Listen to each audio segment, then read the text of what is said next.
Hey, good morning, Zach. How's it going, buddy? I'm doing good. I'm doing good. How's everything on your end? Doing well. It's really great to reconnect. It'll be awesome if you could just introduce yourself. Yeah, definitely. So my name is Zach, Zach Neri. I'm currently a sophomore at Columbia College, and I'm majoring in urban studies, with a concentration in philosophy. Yeah, Can you share a little bit more about how you got to know Point Avenue and you got to know we got to know each other? of course. So I guess my journey with Point Avenue, or Danny specifically, starts pretty early on. I think I met him around I think this was around middle school. I think I met him because my sister was doing an SAT camp or SAT prep at New Pathway, and I think somehow my mother recommended me to also come. And this was my first time meeting Danny and kind of being introduced to academic camps. And over time, we developed like a pretty strong relationship. I would go to his place, we would work out, and he kind of just gradually became my mentor, and taught me a lot about life, taught me a lot about discipline, and I learned a lot from him. I remember I interned at Point Avenue over the course of I think 2, 3 summers. Your story is really inspiring, and I would like to understand at what age, what grade did you really get serious about studying, and what has been your driving motivation? Definitely. So I think growing up, I was raised in a household that really cared a lot about academics. My parents always supported my academic ventures. They always told us you should always pursue education. Education is extremely important for whatever you want to do, right? And they always encourage us to do college and even graduate school. Um, but I think I personally wasn't the most, I guess, motivated as a young kid. I think I loved playing around. I loved basketball. I loved many things. But most importantly, I loved just goofing around with friends, right? And I think like as like the average young boy, always does, I kind of, goofed around a little bit too much, in my early years, right? But then I ended up going to Milton Academy, which is a boarding school. And I would say around my freshman and sophomore year, I was a little bit less focused in school.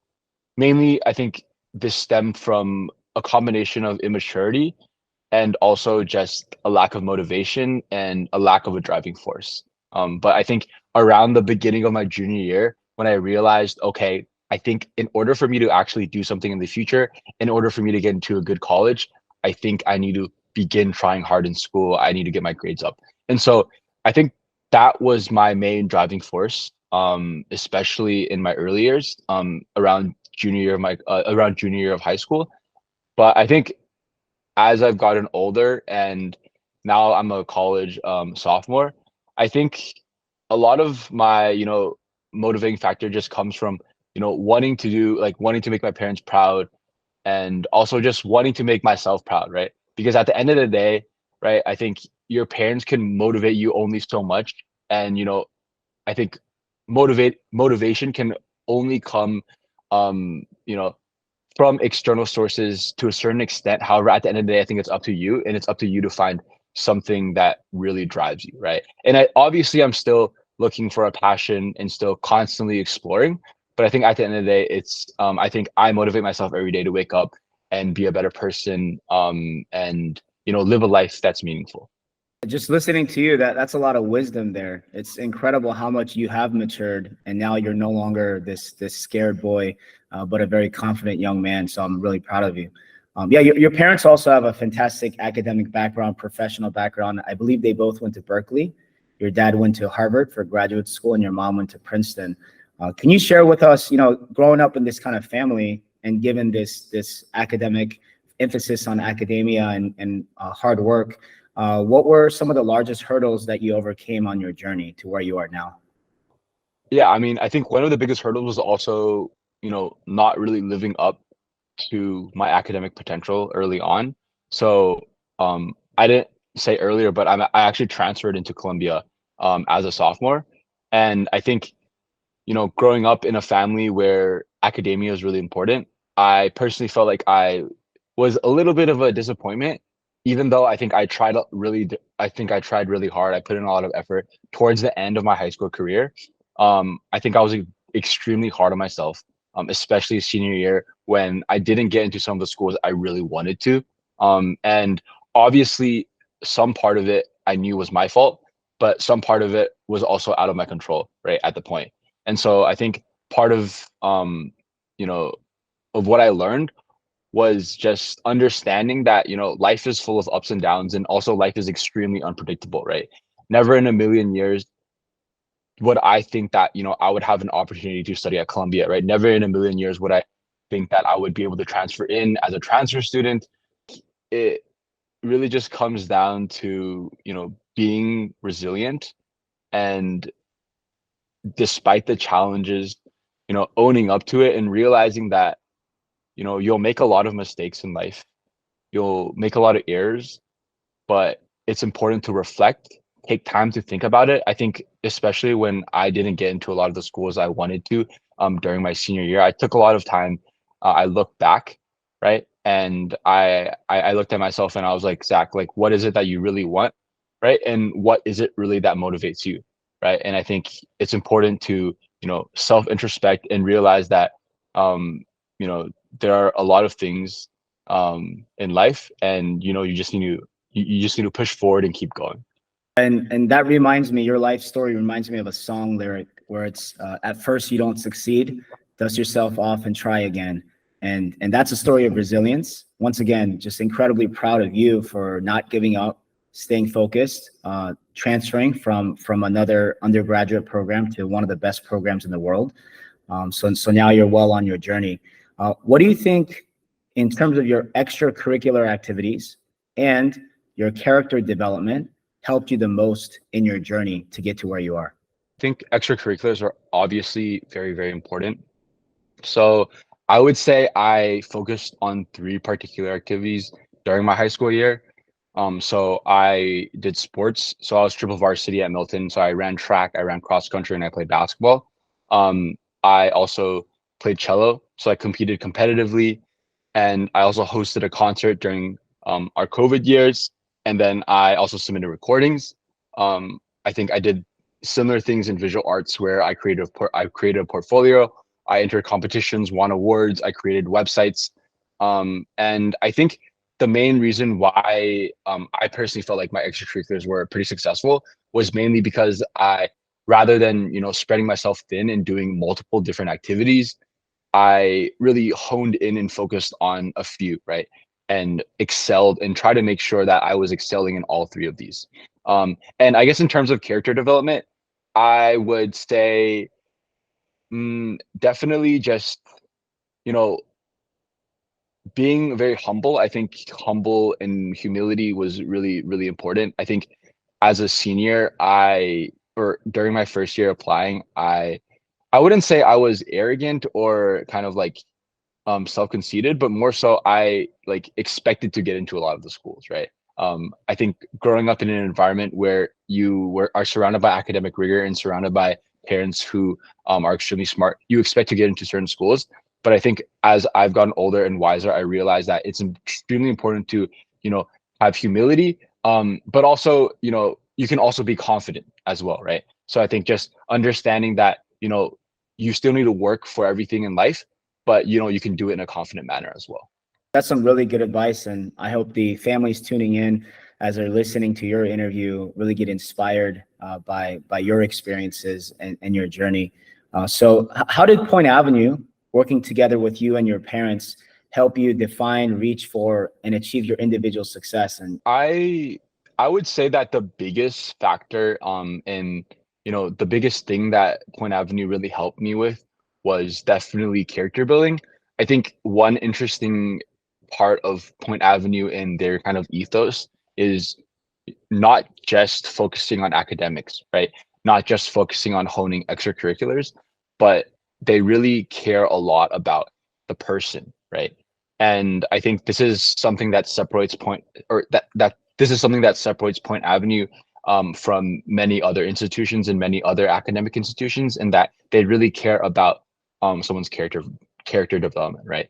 It doesn't matter how smart you are, right? It doesn't matter how hard you study. It doesn't matter how many A's you have. If you're not a good person, then you will really get nowhere in life, right? And so I think for me, I think I interned and was really close. And I think I had a lot of interactions with Point Avenue during my development years. I think from around 13 to 18. And these were very pivotal years in my life. I think Point Avenue helped me in terms of developing my character. And I would say a few things, mostly with like integrity and grit, always being honest, even when you feel a little bit pressured. Yeah, I think it was mainly character building, but also obviously they had great advisors and also mentors as well. For anybody listening in interested in transferring, just as you have done so successfully, what do you contribute to your application success from your freshman year of college to getting to Columbia? The biggest reason why I think I was so successful into getting into all the Ivies that I wanted to get into was mainly because I think one, my GPA. I think GPA weighs in a lot more during the transfer process because you're already in college, and GPA is, I would say, even more important than SAT in terms of, gauging how successful you will be in college. And I think number two were my essays, right? I think I was extremely specific in letting Columbia know why I didn't like my previous institution and why Columbia could provide me with the resources that I needed, right? And also writing a lot about my major and why I wanted to, and what I really wanted to do with it. Yeah, I think those were the two biggest things. Can you share with us more about what helped you prepare for life at Columbia, and like how is life at university in New York? There were definitely a lot of things that helped me prepare. I went to a boarding school, as I previously mentioned. I went to Milton, and I would say college life is very different than what many people assume, right? I think a lot of people say college is, the happiest time of your life, or at least the happiest 4 years of your life. And I think obviously parts of that, sentence rings true, but also parts of it I think is a little bit false in the sense that it may seem like a place of, oh, you're always happy, right? It's a really scary place when you first enter because you go from, living in an area where you know everyone, right? Where you're kind of in a small bubble and you're kind of just thrown into this, ocean of people across the world, and you're told to, study hard, do well, right? Live in a dorm by yourself without parents, cook your own food or go eat dorm food, right? And also, meet new people, right? And this this in combination with so much of your life, I think is what makes college so difficult, but also what makes college so fulfilling, right? I think for me at least, I've already had, two instances of, having to meet new people, right? Having to adjust to an environment, a lot. I think definitely Milton helped me prepare in terms of obviously folding my clothes, doing laundry, making sure that I maintain a very healthy environment. I think a lot of people don't realize how difficult or how easy it is for your room to get messy, when your parents are not always nagging you or talking to you. But especially in college, right, things can get messy. You'll get busy, you'll get sick, right? And it'll just be really, really hard to get back on track. But I think if I was to, give one piece of advice for people who are like, starting university, it would really just be, embrace the unpredictable, right? Because I think there are so many factors in college, right? You don't know who you'll meet, right? You don't know who you'll see, you don't know what classes you'll be taking, but at the end of the day, right, you'll come up on top and you'll know you'll graduate eventually, right? So embrace the unpredictable, try to meet as many people as possible, and utilize as many resources as you can. But also understand that you'll have moments of lows, right? You'll be alone sometimes, but that's completely okay, right? It's only 4 years of your life. You'll be all right. I love it. Embrace the unpredictable and you'll be all right. So I would like to learn more about how you're taking advantage of the opportunities available to you. Specifically, I think you have some exciting internships lined up, some interviews lined up and really thinking about what you plan to do when you graduate? I'm gonna be very honest. I'm not entirely sure what I want to do when I graduate, but I've accepted that, and I realized that most college graduates don't know what they want to do unless they're in a very specialized field or they want to continue on doing research slash PhD programs. Um, but I think one of the ways in which I was able to take advantage of my opportunities was, through clubs, but also just through connections, right? So this summer I will be working at Sequoia, and also I plan to, eventually or hopefully get some interviews for certain consulting jobs. And I think one of the main ways in which I plan to do that is just through trying to connect with as much alumni as possible. I think college is a place where you can meet many amazing individuals if you put yourself out there. There are so many interesting individuals in this world, and especially at incredible institutions like Columbia, everyone is really smart in different ways, right? And so I think just getting to know as many people, but I think also through clubs, right? So I'm a part of like CSC, which is Columbia's students club. I'm a part of Matriculate, which is a college consulting club that helps underprivileged, high achieving students get into college. And I'm also a part of rugby football club at Columbia. And so just also, through similar interests, I was also able to meet a lot of really close friends. And I think these are just a few ways that I was able to take advantage of my opportunities.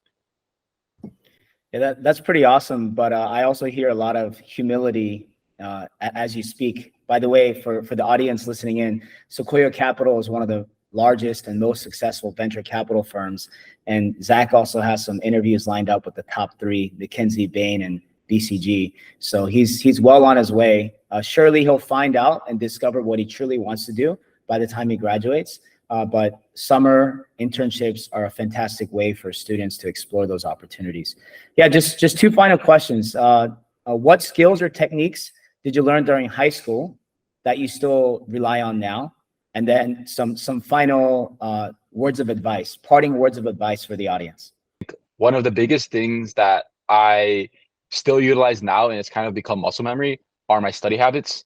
Study habits are invaluable, and you really want to develop them really, really early on, because once you come to college, you really won't have time to develop them, because you'll be meeting new people, you'll be trying to do as many things as possible. And if you don't have really strong study habits, you will not get your work done, and you will fall behind really quickly, right? And I think another thing is, along with study habits, is just being disciplined as a person, right? I think keeping your room clean, right?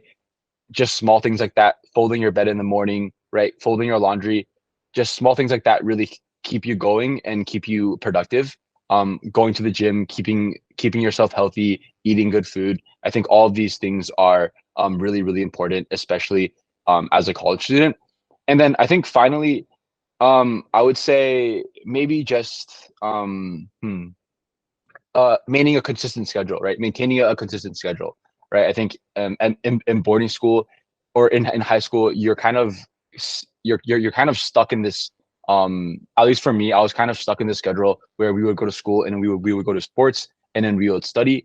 But then in college, I think you're a lot more free, right? And so you have a lot more empty blocks of time, have a lot more freedom to do whatever you like. But that doesn't mean you just go play around, play video games, do whatever you want during these times, right? I think it's important to maintain a consistent schedule, wake up early, maybe go to the gym, right? Do homework. But I think at the end of the day, right, just making sure you're always maintaining a consistent schedule and not falling behind. I kind of just want to echo what I said earlier, a bit about embracing the unpredictable, but also realizing that life is complicated, right? And life is unpredictable. And you really don't know where you will be in, the next 1, 2, 3 years, right? I think personally for me, right, when I was a senior, right, when I was a junior, I thought that I would be getting into, a top college or the college I wanted to get into right after my senior year, right? I thought I would be thriving as a freshman. I thought I would be extremely happy, but that like was not the case at all, right?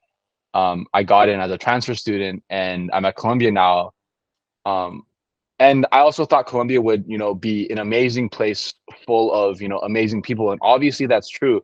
But, there are still a lot of cons here at Columbia, right? And so I think just realizing that, life is unpredictable, and at the end of the day, you can only control so much, right? And so I think it's really important to be in the present, right? And just try to control and just try to be in control of all the variables you can, and let everything else run its course, right? Because I think at the end of the day, as long as you put in work, right, as long as you work hard, right, as long as you're consistent, and as long as you're you know maintaining a good schedule and living a meaningful life, right, I think that's all that really matters. Thanks so much, Zach. And I think that's pretty much a wrap. Just want to conclude with some of my thoughts as I'm sitting here listening to your wisdom and your humility and just the great character that you have and the man that you've become. I've always been proud of you, and I always will be. Anytime along your journey, if you need some advice and a bit of mentorship, I'll always be here for you. You know that. As I said, I'm approaching 40 now. I'm a father, and really life perspectives change, right? It's no longer about what I want anymore, but it's about everything that I'm willing to do for my children. And now I understand some of your parents and their sacrifices, and even my own parents and their sacrifices as they raised me and my older brother. So thank you so much again, Zach. I think your words will really inspire a lot of families, and I wish you all the best.